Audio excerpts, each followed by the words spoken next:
Alors Karine Nguyen, ma profession, professeure de yoga, spécialisée dans le yoga pour les athlètes et pour les sportifs de loisirs et les athlètes. De mon côté, le vélo, ça a été avant tout un loisir qui a débuté par du VTT plutôt. Et puis petit à petit, je me suis orientée vers le vélo de route, en passant par le trail, en course à pied. Avec cette rencontre avec Bike & Connect, ça m'a permis vraiment de partager, de pouvoir proposer des sorties en groupe, d'être aussi dans cette même optique de vouloir partager le plaisir avant tout. Alors ça peut être un peu sportif de temps en temps, mais avant tout le plaisir dans l'effort et le plaisir dans le moment d'être ensemble, tout simplement. Et puis de varier les profils, varier les sorties, avec un point d'orgue plus précisément sur les sorties en ultra. Donc des sorties longues, ce que j'appelle ultra, c'est au-dessus de 180 km, donc jusqu'à 300 km pour l'instant.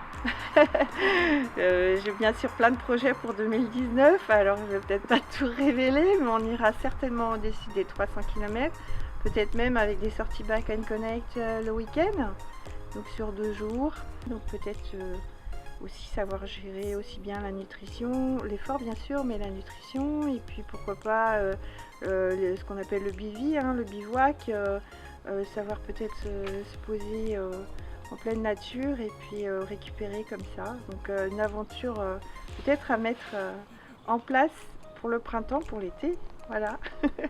C'est ça aussi pour moi le vélo, c'est partir à l'aventure et puis partager, voilà, surtout de pouvoir emmener aussi les gens jusqu'au bout de ce projet, parce que c'est comme des petits défis qu'on se met à chaque fois, pour moi aussi bien sûr, hein, parce que l'intérêt pour moi c'est de partir tous ensemble et d'arriver tous ensemble, quoi.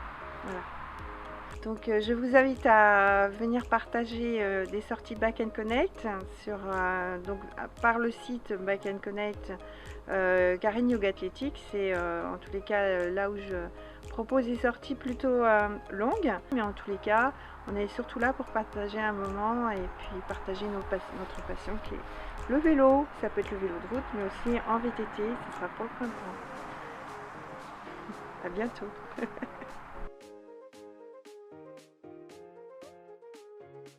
J'avais 5 ans, c'était ma première expérience vélo et j'étais derrière mon frère qui roulait pas trop mal aussi.